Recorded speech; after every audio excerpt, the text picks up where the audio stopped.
پیغام پاکستان کے تحت سٹی پارک گلگت میں پیغام پاکستان زلمی مدرسہ کرکٹ لیگ کا فائنل میچ کھیلا گیا۔ اس لیگ کا فائنل میچ گلگت واریئرز اور سکردو ٹائیگرز کے ٹیموں کے درمیان ہوا۔ زلمی مدرسہ لیگ ٹرافی گلگت واریئرز نے اپنے نام کر لی۔ فائنل میچ کے مہمان خصوصی صوبائی وزیر سیاحت گلگت بلتستان راجہ ناصر علی خان اور چیف سیکرٹری گلگت بلتستان محی الدین وانی بطور مہمان خصوصی شریک ہوئے۔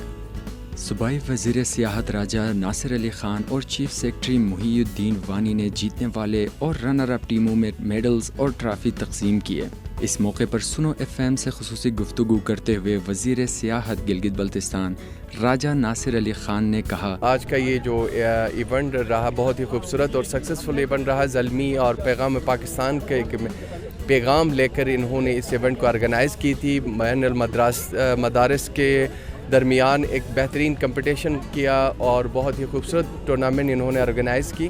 اس پر میں زلمی کے جو ہمارے کوآرڈینیٹر ہیں عباس صاحب اور جی بی اسپورٹس کے جو پوری ٹیم ہے جنہوں نے اس ایونٹ کو آرگنائز کیا اور بہترین طریقے سے آج اس کا فائنل اختتام ہوا اور بڑا اچھا گیم کھیلا۔ پیغام پاکستان کے تحت جاری سرگرمیوں کو نوجوانوں کے لیے اہم قرار دیتے ہوئے انہوں نے اچھے مستقبل کی ضمانت قرار دی۔ انہوں نے کہا کہ مدارس کے طلباء ایک عرصے تک ہمارے معاشرے میں ایک نظر انداز طبقے کے طور پر رہیں، مگر پیغام پاکستان کے تحت ان قابل اور دینی اذہان کو ملکی ترقی میں اپنا حصہ ڈالنے کے لیے قابل بنایا جا رہا ہے، جو کہ نہایت احسن اقدام ہے۔